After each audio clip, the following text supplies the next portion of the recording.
All right, Matt. So now we're in the actual chalk talk portion of our interview. It's going to be broken up into four quarters since we are in sports and entertainment.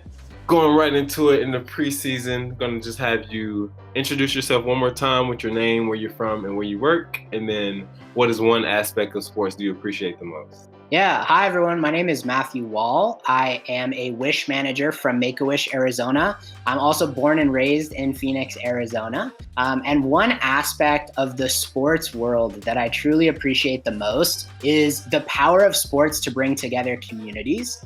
And working in community relations and working in the nonprofit industry, I have the opportunity to see that every single day. Sports is one of the most incredible industries out there, ultimately because you can change everyone's emotions in a second with sports, right? So if the opposing team catches a touchdown and your team loses, obviously you're upset. And that is truly what the power of sports is. And speaking to your point of how influential sports is, we're going to go a little more into depth in your experience with sports. So when you were younger, wanted to do as a career, and then did you spend more time playing or watching? And then what was that one time or that one experience, or who was that one person that kind of gave you your initial break into the sports industry? Those are all great questions. When I was younger, I wanted to work for a professional sports team, but I had no idea on how to make that happen. As I've continued to grow older, I've learned a lot about sales and how that's certainly an entry point into sports. However, I've been working in the sports philanthropy world and have never worked in sales before. So there are other ways that you can achieve your dreams without just entering as an entry-level employee. When I was growing up, I loved playing sports. I played baseball, I played basketball, and then my freshman year of high school, I broke both my wrists trying out for the basketball team, and that derailed my sports career ultimately, which is too funny. However, sports has meant a lot to me over the last several years. And I broke into the sports world when I was a senior in college, actually. I had the opportunity to do an unpaid internship with a professional soccer team in Tucson called FC Tucson. They were definitely a startup. They had very, very few employees. I wound up walking into the interview, and it was with the owner of the franchise, who's now the head coach of Phoenix Rising, which is our USL soccer team. And I had so many creative and cool opportunities with FC Tucson that I never would have had with other sports teams out there. I was a professional scorekeeper, having never played soccer in my life. I put out the goals. I helped do the field. I did interviews with the players before and after the game. And so even though that opportunity was unpaid, that was the training to help me now in this industry today. Having all those skills and taking advantage of meeting all of those people, I never knew that the person in that interview was going to lead me to now knowing the head coach of Phoenix Rising and having that contact on LinkedIn and things like that. Building off of that, going into our third quarter, this is going to be your current role in your at MakeAWish today. Yeah. So if a high school student were to shout at you for a day, what would they see you doing on your day-to-day? That's a great question. And to be perfectly honest, I don't know what my day-to-day looks like. I have a caseload of 70 wishes. And when I talk about wishes, that's a child with a critical illness, a life-threatening critical illness. So maybe it's cancer, maybe it's life-threatening seizures, epilepsy, something along those lines.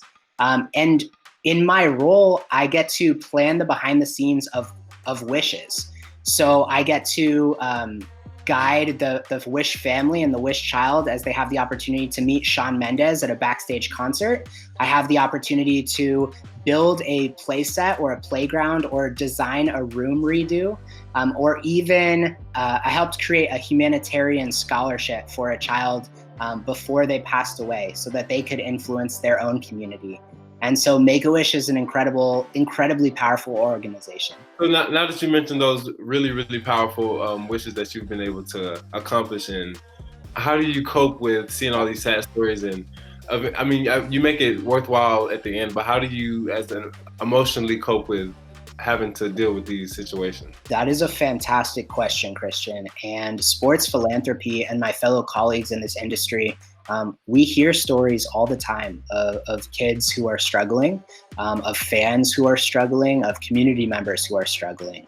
And having the opportunity to be there when that child receives their wish and see the look on their face is the reason why I love this industry and why I continue to have the opportunity to grant amazing wishes at MakeAWish.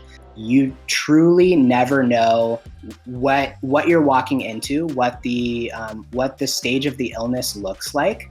And so whether you're visiting the kids in the hospital and getting to hear and learn more about their stories and what they're passionate about, ultimately our goal is to provide hope and joy to these kids and bring them hope and joy in this difficult time.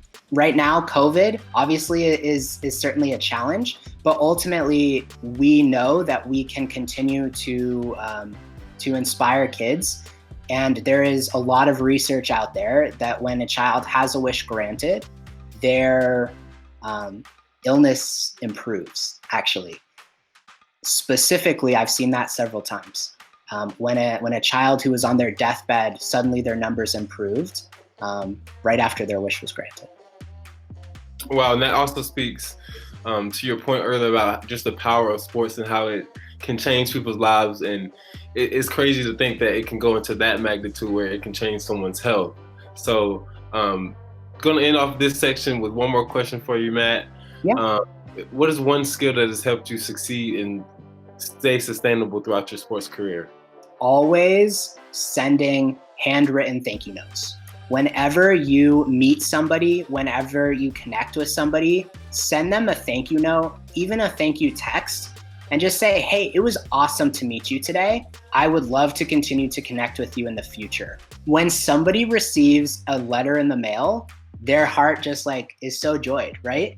And so whenever I've tried networking and communicating with people, whether it be on LinkedIn, whether it be after a sporting event, whether it be here in my community, sending them a handwritten thank you card is what has differentiated me. After every single interview, I always try to do that as well. Absolutely. So rounding off, we're in the playoffs. Got to end it off with some great career advice for the campers. Going into it, if you were to go back and give your high school self one piece of advice, what would you tell yourself? Don't get discouraged if you don't achieve your dream right away. I was working in college admissions before I got back into working in the sports world and in the sports industry and in the nonprofit industry. You never know what connections you're going to make and how you're going to be able to differentiate yourself. So never let somebody tell you you can't do it. Never let somebody share with you that, I don't think this industry is right for you. But also at the same time, know that working in the sports industry doesn't mean that you get to watch all the games. It may mean that you're working behind the scenes for hours upon end. You're showing up to games 5 hours before they start. You're working weekly on off days. So this industry is incredible and also can be incredibly draining. And so pace yourself. Know what's important to you and find your passion. And then my dad always said, you'll never work a day in your life if you find your passion. I truly don't feel like I work. I have the opportunity to be an amazing community member and help all these kids and help my community. So yeah. Great piece of advice. And just going to end off with one more piece. What's the next step that a high school student should take to eventually fulfill a role that you have with MakeAWish? I would say to do as many informational interviews as possible. And they don't have to be long. And for those of you who aren't familiar with informational interviews, researching people in the industry who you want to be like one day. I have the opportunity to speak to a lot of high school students as well as college students about the nonprofit industry and about sports and figuring out how you can make a name for yourself and how you can help the people here in this industry and ask for help. You never know who will be able to guide you and connect you. Whether it be my professor who wound up connecting me to MakeAWish, or whether it be a former boss of mine who connected me to a different sports organization. Ultimately, it's the power of building your own personal network and your own personal brand, and know who you are and what is going to make you successful later down the line.